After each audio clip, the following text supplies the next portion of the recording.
Assalamualaikum warahmatullahi wabarakatuh. Pada video kali ini kita belajar tentang sarana budidaya tanaman pangan part yang kedua. Jadi kemarin ada 5 sarana, yaitu lahan, benih, pupuk, pelindung tanaman, dan pengairan. Untuk lahan dan benih sudah kita bahas pada video sebelumnya. Jadi pada video kali ini kita akan membahas 3, yaitu pupuk, pelindung tanaman, dan pengairan.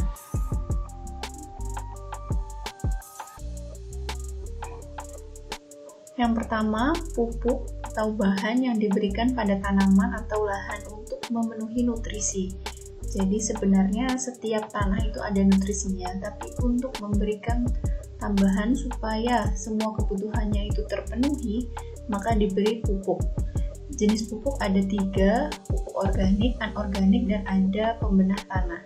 Untuk organik berarti dari sisa makhluk hidup, ada kompos atau pupuk kandang.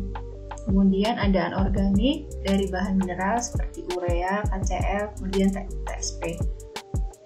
Selain itu ada pembenah tanah, jadi bisa dari bahan sintesis atau alami, bisa dari organik atau mineral, bisa padat atau cair. Intinya adalah untuk memperbaiki sifat fisik, kimia, dan biologi dari tanah tersebut.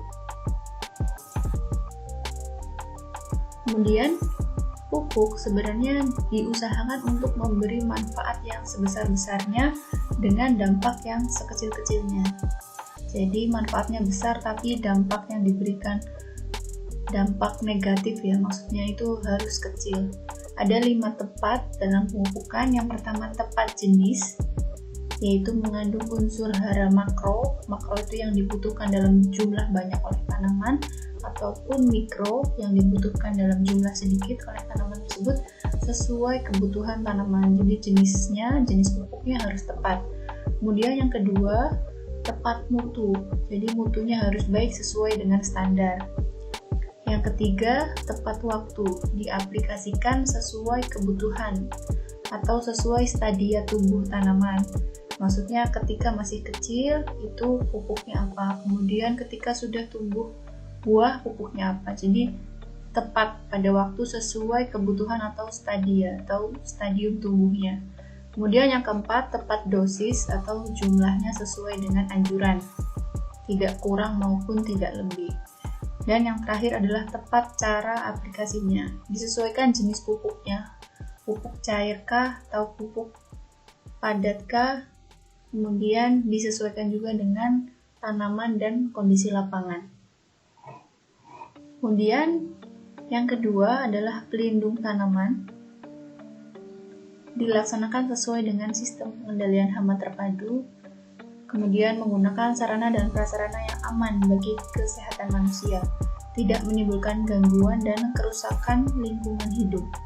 Pelindung tanaman ini dapat dilaksanakan pada 3 masa, bisa masa pratanam, kemudian masa pertumbuhan tanaman, bisa juga pada saat masa pasca panen. Tujuannya adalah untuk melindungi tanaman dari hama. Nah, kemudian pelindung tanaman ini dilaksanakan sesuai dengan anjuran. Ada standar pengendalian organisme pengganggu tanaman atau OPT. Nah, biasanya menggunakan pestisida. Tapi pestisida adalah pengendali OPT yang menyebabkan penurunan hasil dan kualitas tanaman, tetapi efektif untuk mengendalikan OPT. Jadi dapat menyebabkan kualitas tanamannya menurun, hasilnya juga kurang baik, tetapi efektif sekali untuk mengendalikan organisme pengganggu tanaman. Nah, pestisida ini ada pestisida hayati dan buatan. Kalau yang hayati berarti menggunakan agen makhluk hidup ya. Kemudian yang buatan ini harus telah didaftarkan dan diizinkan oleh Menteri Pertanian. Jadi pestisida ini penggunaannya merupakan alternatif terakhir, dilakukan atas dasar hasil pengamatan OPT. Jadi diamati dulu organismenya apa yang mengganggu, setelah diamati baru dilakukan penyemprotan menggunakan pestisida. Kemudian ada penggunaan sarana pengendalian OPT, bisa tadi pestisida, kemudian agen hayati, serta alat dan mesin. Dilaksanakannya juga sesuai dengan anjuran dari penyuluh.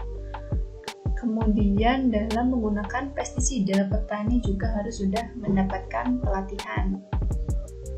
Nah, pestisida ini ada beberapa syarat dalam penyimpanannya. Apa saja silahkan tulis di kolom komentar. Kemudian yang terakhir adalah pengairan. Pengairan ini harus tersedia sepanjang tahun. Kemudian memenuhi baku mutu air irigasi. Airnya harus baik dan tidak menggunakan air limbah yang berbahaya. Kemudian dilakukan secara efektif, efisien, hemat air, manfaatnya optimal. Tidak bertentangan dengan peraturan dan kepentingan masyarakat, juga tidak menyebabkan erosi lahan, pencemaran maupun keracunan. Jadi dari 5 sarana budidaya, semuanya harus terpenuhi. Sekian video kali ini, semoga dapat dipahami dengan baik dan bermanfaat. Terima kasih sudah menonton, tetap sehat dan semangat. Wassalamualaikum warahmatullahi wabarakatuh.